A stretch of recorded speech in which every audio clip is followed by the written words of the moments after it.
आपण म्हणतात आवश्यकतेनुसार जे जे रिक्त पद भरावायचे ते देखील भरण्यात।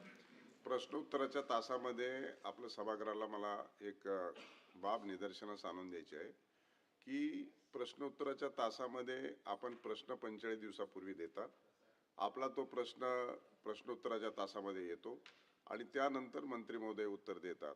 परंतु आपण ज्यावेळेस प्रश्न विचारतात त्यावेळेस मंत्री महोदय सांगतात की छापल्याप्रमाणे, याचा अर्थ त्या प्रश्नातून निर्माण झालेली उत्तरं त्यांनी दिलेली आहेत आणि म्हणून त्याच्या वेगळी प्रश्न आपण उपस्थित केले पाहिजेत। एक दुसरा क्रमांक असा आहे की पहिला व्यक्ती जो प्रश्न विचारतोय, आताच मंत्री महोदयांनी सांगितले की मी या प्रश्नाचं अगोदरच उत्तर दिलेलं आहे, याचा अर्थ असा होतो की आपण पहिला प्रश्नही ऐकला नाही आणि उत्तरही ऐकलं नाही, तुम्हाला जे वाटलं ते तुम्ही बोलले, तर हेही होता कामा नये।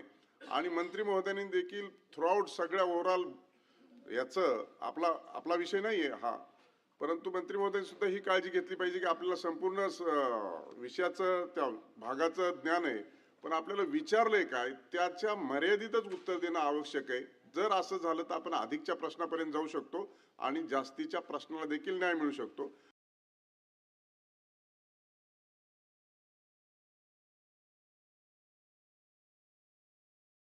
आणि आणखी एक गोष्ट महत्त्वाची आहे की पहिल्यांदा प्रश्न विचारणाऱ्यांनी थोडं डेव्हलप केलं तर चालू शकतो, परंतु दुसरा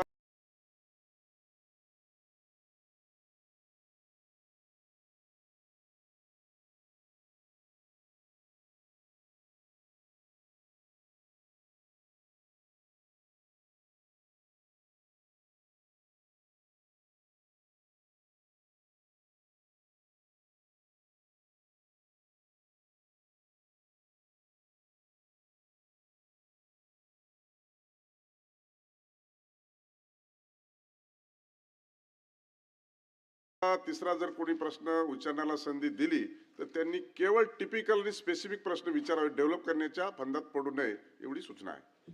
नेक्स्ट काळे।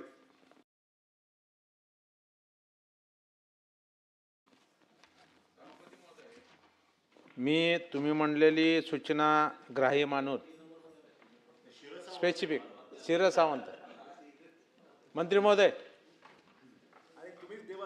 हे कस्तुरबा बालिका विद्यालय हे अतिशय गोरगरीब मुलींसाठी अतिशय वरदान ठरलेलं विद्यालय आहे आणि म्हणून ह्या सर्व जे काम करणारे शिक्षक कर्मचारी आहेत हे काय सर्व शिक्षकाचे नाही आहेत, हे पण लक्षात घ्या।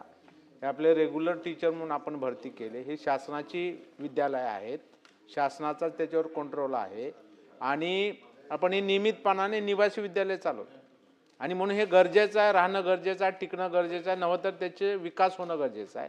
म्हणून यांची वर्षानुवर्ष मागणी आपल्याकडं, याच सभागृहात माझ्याच प्रश्नावर शिक्षण मंत्र्यांनी उत्तर दिलं होतं। माझी मागणी काय होती की यांना आपण जसं सर्व शाळांमध्ये शिक्षकांना काय करतोय, आपण वेतन श्रेणीमध्ये मान्यता देतो, वेतन श्रेणीत पगार देतो आणि ह्यांना मात्र आपण मानधन देतोय।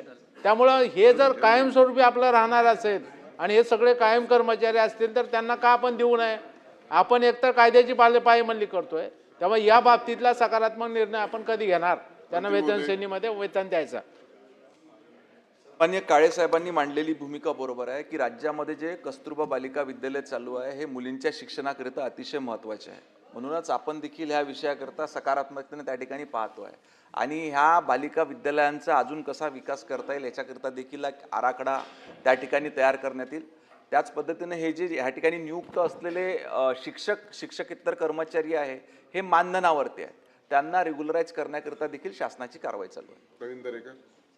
सभापती महोदय, शिक्षकांना न्याय मिळालाच पाहिजे, शिक्षकेतर कर्मचाऱ्यांना पण न्याय मिळाला पाहिजे। या सभागृहामध्ये